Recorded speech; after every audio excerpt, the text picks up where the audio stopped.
Jacques Chirac, bonsoir. Bonsoir. Les observateurs présents au Panthéon cet après-midi ont noté que vous étiez entretenu brièvement avec Édouard Balladur. Alors, est-ce qu'on peut simplement vous demander ce que vous vous êtes dit? Nous sommes dit bonjour, et tout à fait cordialement. Cette cérémonie était une cérémonie émouvante.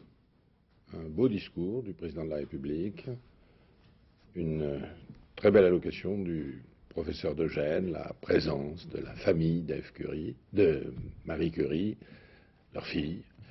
Et c'est arrivé pour la première fois d'une femme au Panthéon qui symbolisait à la fois l'excellence intellectuelle, l'intégration, parce qu'elle était polonaise, et aussi première femme à avoir ouvert les portes de la recherche et de la science aux femmes. Enfin, c'était très émouvant.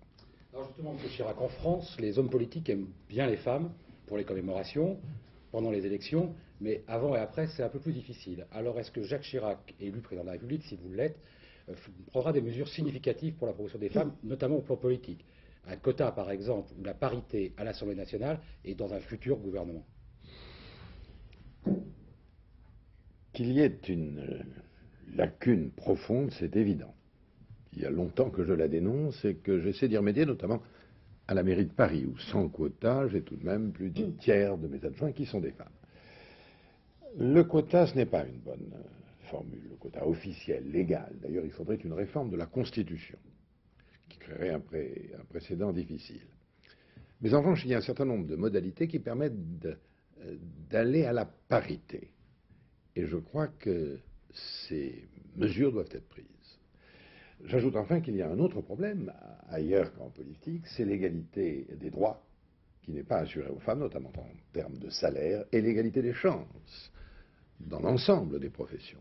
Et je crois qu'il y a là, dans le cadre des nouvelles négociations conventionnelles entre les partenaires sociaux, un champ d'investigation et d'action qui devrait être exploité de façon déterminée, c'est-à-dire la reconnaissance de l'égalité des droits et de l'égalité des chances des femmes dans l'ensemble des professions, politiques ou non. Alors revenons à la campagne, parce que je n'ai pas posé cette question sur les femmes. Revenons à la campagne, vos commentaires sur le rapport du gouverneur de la Banque de France ont déclenché une polémique entre vos amis et ceux d'Édouard Balladur. Alors je voudrais simplement vous demander, pour que les choses soient claires ce soir, quel est à votre avis le rôle du gouverneur de la Banque de France? Vous avez utilisé, Madame Chabot, le bon mot, polémique. Ce n'est rien d'autre qu'une polémique. C'est-à-dire quelque chose qui ne repose sur rien. Le franc est fort, il le restera, et personne ne conteste que ce soit une nécessité, même si des turbulences venant des difficultés monétaires, c'est-à-dire de la sous-évaluation de la lire italienne et surtout du dollar, créent des difficultés que personne n'ignore. La Banque de France est indépendante, et elle le restera. Personne ne peut imaginer qu'on remette en cause son statut. Ça fait un disque que vous avez d'ores et déjà marqué votre territoire, tout de même, face à M. Trichet. La Banque de France a une mission. Cette mission, c'est de garantir la stabilité des prix pour garantir la monnaie. Et pour exercer cette mission, elle a un moyen. Et ce moyen, c'est la fixation des taux à court terme. Personne ne conteste, ni de près ni de loin, cette mission et ce moyen à la Banque de France. Quant au gouvernement, il lui appartient de fixer la politique économique et sociale.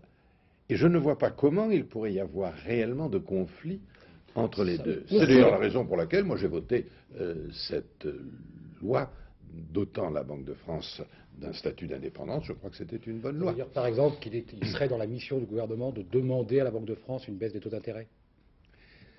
Qu'il y ait des contacts, mais le gouvernement doit respecter la mission et les moyens de la Banque de France. Ça, cela ne fait aucun doute et personne ne le met en doute.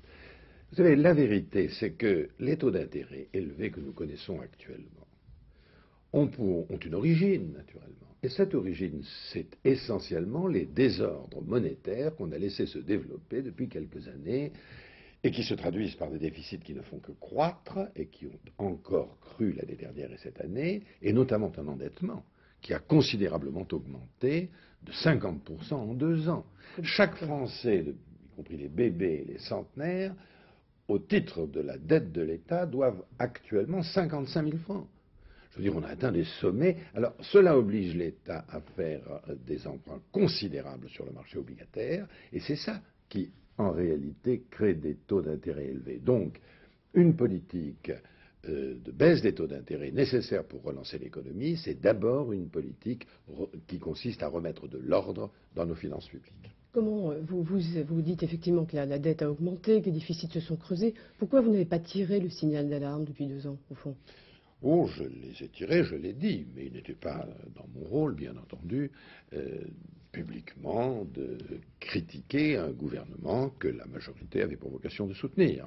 Et j'ai rapidement compris qu'en réalité, il fallait attendre l'échéance présidentielle pour présenter une autre politique fondée précisément sur le rétablissement du sérieux de nos comptes publics et puis également la relance des forces vives de notre nation et la réduction de la fracture sociale qu'elle connaît.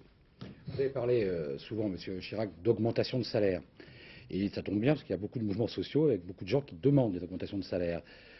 Est-ce que ça veut dire que vous donnerez une impulsion au gouvernement pour aller vers une sorte de Grenelle sociale? Est-ce que la situation est à ce point qu'il faille négocier globalement? Je ne crois pas. Je ne le crois pas. Chaque fois qu'on a fait cela, ça n'a pas eu de très bons résultats. Ce que j'ai dit, le premier, je crois, en réaction contre les experts qui prétendaient que l'augmentation du salaire était incompatible avec la lutte contre le chômage, c'est que quand il y avait profit, il devait être justement réparti entre les retraités, les salariés et l'investissement de l'entreprise.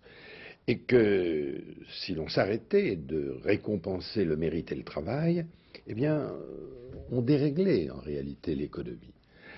Alors je suis heureux que maintenant tout le monde, en tous les cas tous les candidats, se soient alignés sur cette thèse. L'augmentation des salaires, quand elle correspond à une production, n'est pas quelque chose qui est nuisible à l'emploi. Il y a une question qui se pose déjà sur les allègements, effectivement, sur les charges sociales que vous prévoyez pour créer des emplois ou pour, effectivement, augmenter les salaires. Comment vous allez les financer? On parle, c'est l'augmentation de la CSG, de la TVA. Est-ce que vous avez décidé déjà? Non, et ce serait peut-être un peu long. Je vois M. Mazure qui s'énerve un peu. Ce n'est pas lui d'ailleurs, c'est le CSA. C'est pas lui. Oui, mais c'est le chronomètre. Bon. Non, je crois qu'effectivement, il faut que la charge salariale soit diminuée, que le cas échéant, l'impôt assume le financement des dépenses de solidarité, ce qui suppose naturellement un accord avec les employeurs pour qu'une part au moins de cet allègement de charges aille à l'augmentation des salaires. Un tout dernier mot, parce que le CSA veille, en tout cas le chronomètre du CSA veille. Vous avez tenu beaucoup de meetings, c'est votre dernière intervention télévisée. Vous avez développé 1000 bonnes raisons, selon vous, de voter Chirac. Une dernière, la bonne. Est-ce que les Français veulent, ou non, créer une dynamique du changement pour redonner toutes nos chances à notre pays? Voilà, c'est la question qui est au cœur du débat de cette élection. Merci Jacques Chirac. Nous vous retrouvons dimanche soir pour la grande soirée électorale de France 2.